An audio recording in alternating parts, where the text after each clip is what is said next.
monthly carrying cost only changed marginally or sometimes didn't change at all. You just had to come up with that down payment, and then your monthly mortgage payment would be the same as your rent payment.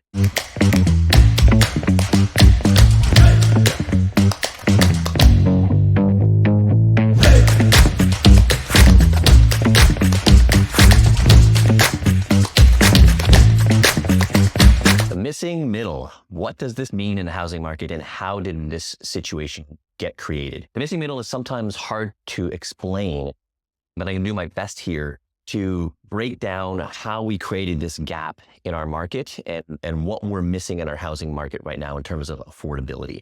So there was a time in our market up here, I'm going to speak specifically of Collingwood Southern Georgian Bay, where you might be renting a property for your monthly carrying cost of about $1,800 a month.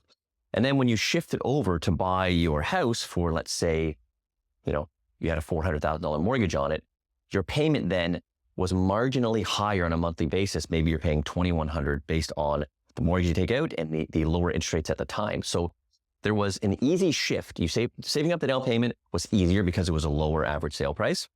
So the down payment was easier to get to. And the monthly carrying cost only changed marginally or sometimes didn't change at all. You just had to come up with that down payment, and then your monthly mortgage payment would be the same as your rent payment.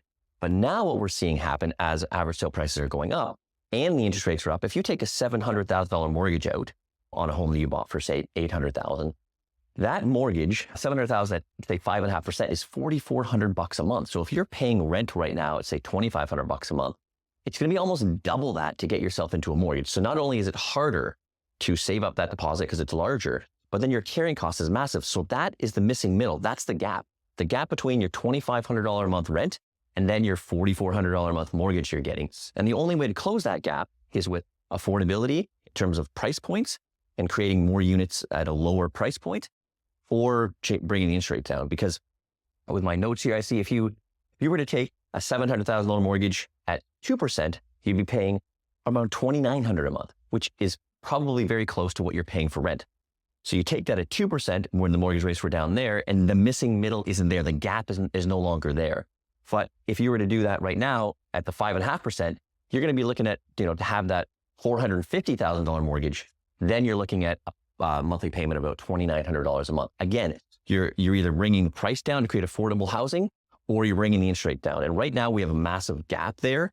So what we need in our market is units to be built that are in that $400,000 to $600,000 range, which they just don't exist right now.